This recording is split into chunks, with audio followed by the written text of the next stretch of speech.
From the first stories told in firelit caves to the electronically recorded messages of deep space, we leave the 20th century with no regrets. Time bends, space is boundless, and when humanity gasps its last, all that will remain, if anything, will be the theater of tomorrow. Tonight's production is The Curious Case of Dogless Space.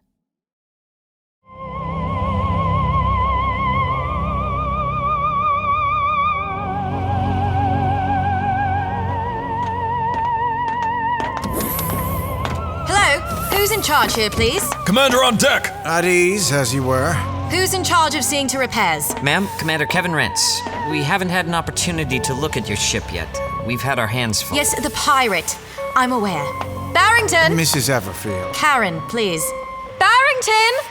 Come here, I need you! Karen, my engineers can and will help you. I'm all too glad. I will, of course, assist you as well, once we get my dear Martin safely back. Well, thank you, but... Barrington, can you hear me? It's all right. You can come out.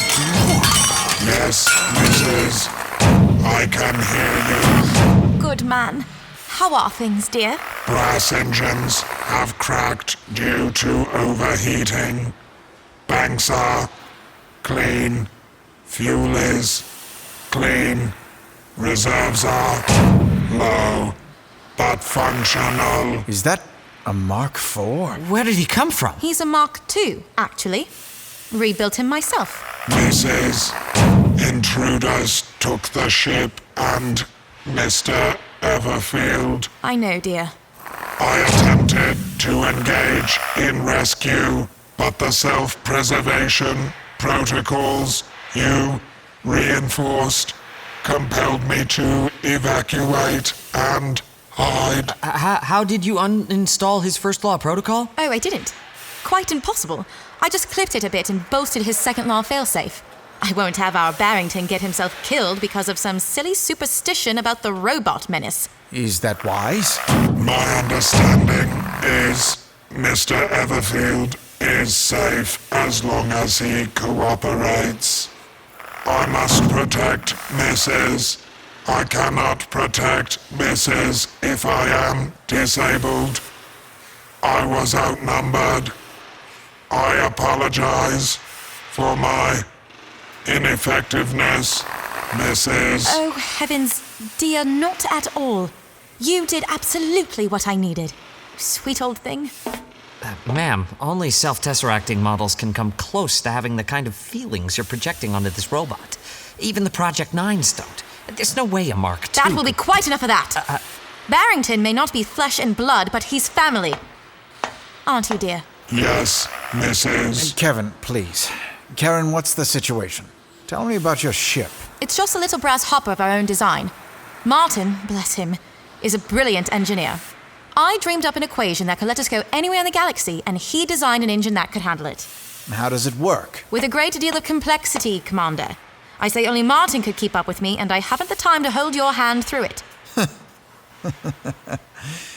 So the pirates of Dogless Space have a ship that can take them anywhere in the universe in an instant? And my Martin. I don't fancy the idea of them having either. Hear, hear. How long until they get it working? Barrington? You and Mr. Everfield could effect repairs in the lab in 2 hours, 25 minutes.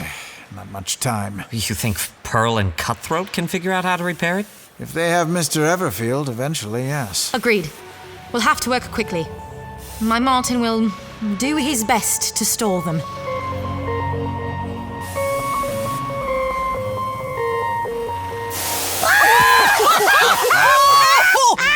Oh, yeah. And so all this time, Mrs. Everfield is scribbling in her notebook, just watching.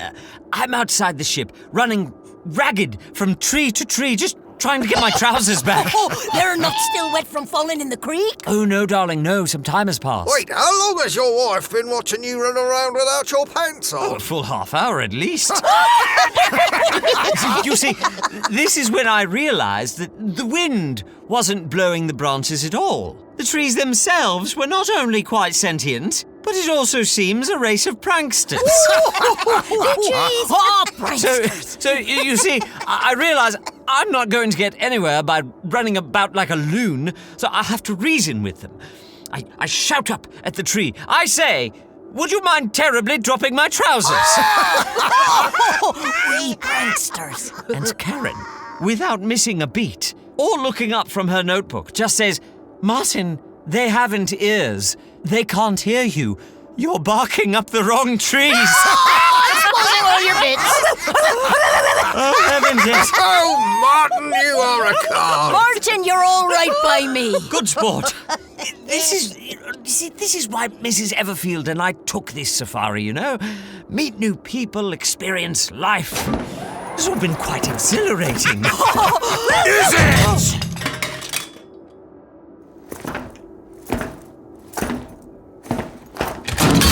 Are you having a good time? All things considered, yes, I suppose. Aye. And you lot, rather, you're having a laugh. Come on, Cutthroat, leave it. Pearl, you think I should leave it too? You think we should all just let Martin here enthrall us with tales from outside till our teeth fall over? We got him. We got the ship. Soon as it's repaired, we're out of here. No harm in celebrating. Celebrating!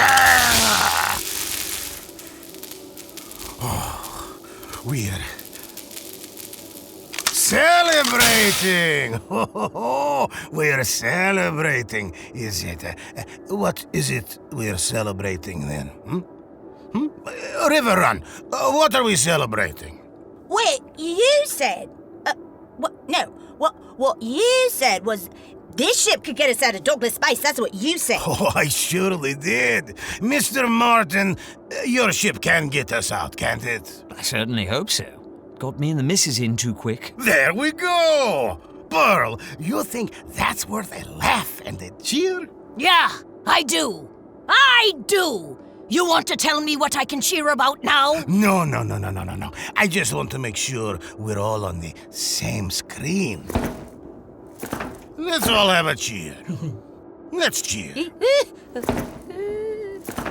To being free. We did it! We're finally free and out of Dogless Space. All of us! Woo! Oh. But we ain't out, Captain. We're still... I know! We're still here, River! You low-trust can of tin can! And we're going to die here if we don't get this ship working! You think Hench is just sitting on his station waiting for us to do as we please? If I may, Captain Cutthroat, there's no need for all this jitterid nonsense. Really, we only... Mr. Martin, is your ship currently in ship shape? Well, no, Can you get it in ship shape? With a little help I could... Good. Now tell me what you need to fix it, and do it in 3 words. Or I will shoot you dead, and I will have the Overload twins figure it out on their own. Brass, welder, time. How much time? It depends on the welder, it depends on the brass. I don't suppose any of you know anything about engineering or construction. Chasm does. No, he doesn't, Rudder. He got the Overload twins and they know about engineering, so that means Chasm That's does. not what that means, dude. What it means? Call Chasm. Tell him if he wants out, he's got to get in with us. Bring the twins, their tools, and how much brass, Martin? Do you have much to spare? We don't have much at all. Then bring what you have. Hopefully it will be sufficient. For your sake. Yes, that's what I was implying. Thank you. Don't make us want to kill you, Martin. You're a funny guy. Real funny. Get to work. Pearl, Rudder, stay with him. Everyone else grab a gun and get to stations. Hench will be here soon, so I want to be gone sooner. Captain, if you're lucky, Commander Hench will get here before my wife does. If you're smart, you'll listen to her. Are you threatening me, Martin? If you don't, there won't be anyone left here for Hench to deal with when she's through with you.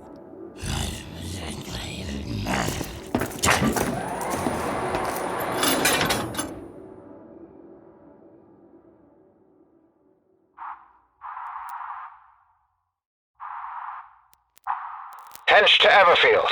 Do you hear me, Karen? Yes, I hear you. Fine signal. We're top of the line at the 15. Very good. I'm on approach to the pirate vessel now. You may want to kill your thrusters. They can be picked up by their instruments. Commander, that will nearly double my travel time. I have no intention of leaving Martin to the devices of these greedy, horrible people for a second longer than is absolutely necessary. It could put him in danger if they see you coming. Hardly. They need him. If they see me, it'll just put me in danger. And I'm already in danger, so 6-1. Well, can't argue. Mrs., if you are in danger, I am required. No. I was speaking broadly, Barrington. It's fine. Continue with the plan as programmed. Yes, Mrs. We have our ship-to-ship fighters on standby. I can have a complement of guards follow you in walksuits. For the last time, no. Thank you, Commander. But the more people I have to watch over, the less likely this is to work. Once I'm on board, then you may dispatch your fighters. The only walksuit and rifle I want out here are mine. This plan is a little unorthodox, if you don't mind me saying. In fact, I do, Commander. I've been called unorthodox before. Seems to me nothing more than a euphemism for clever used by men who would rather be in control. Karen, it's my job to look after the safety of any citizen on my station. I'm no longer on your station. Any civilian, then? Excepting pirates, you mean? I can't help them, they just want to steal. Seems to me they only want to steal to leave. Well, they just steal out there, then. It's no business of mine, Commander, if you want to be the warden of this strange little jail. But don't take the higher ground with me. There is no high ground to take in space. Just us. And our choices. Mrs., you are close to your destination. Recommend brake thrusters. We'll put a pin in this conversation for later, then. My fighters are prepped and ready. Are you prepared to sneak on board?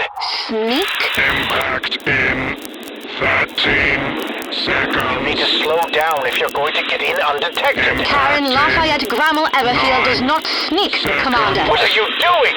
I am getting my husband back. Impact. Oh my God. Commander, scramble the fighters. Prepare to launch. Let up! Now. Launch! Mrs., I am in position. The focal point of my rifle should be heated enough now, Barrington. Please tear me open a hole. At once, Mrs. What's that? The alarm! We're hit! It's firing on us! Duck for cover! No, this tin cup wouldn't have any power left if Hench fired on you. Then what do you call that? If I've not missed my guess, that is my wife, tearing a hole in your wind-up toy starship. Mr. Martin! Captain Cutthroat, I did warn you. You know the commander better than I do. Would you say he is on his way with the cavalry? He may well be. My wife will be here shortly, likely with our valet. If you want to salvage any kind of win from today, I suggest... You talk too much, Mr. Martin. Oh, my! And you don't repair engines fast enough. Oh, no. Now, let's see if we can talk some sense into that wife of yours. Karen! No!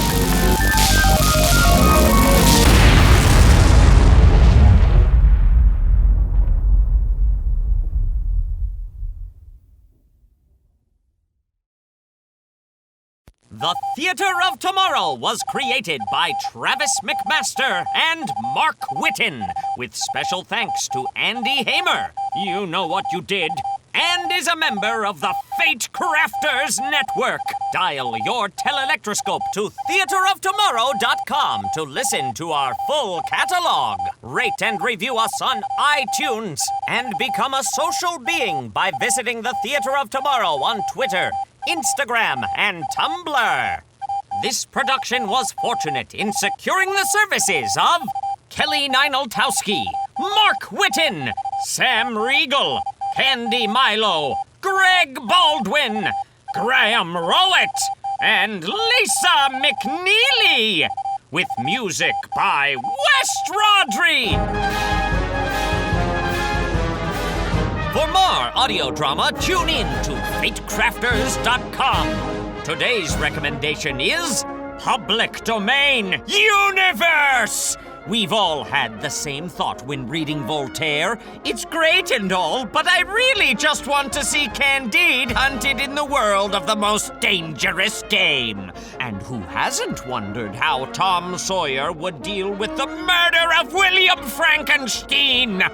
And now, with Public Domain Universe, you can listen to these and other modern-day adventures starring your favorite classic characters. With songs, laughs, and plenty of heart, it's like the best dreams you had in freshman English class. That's Public Domain Universe! Available in your podcast app of choice. Tune in next time for another thrilling episode of The Curious Case of Dogless Space! Tonight's production was a work of fiction produced entirely for the Theater of Tomorrow.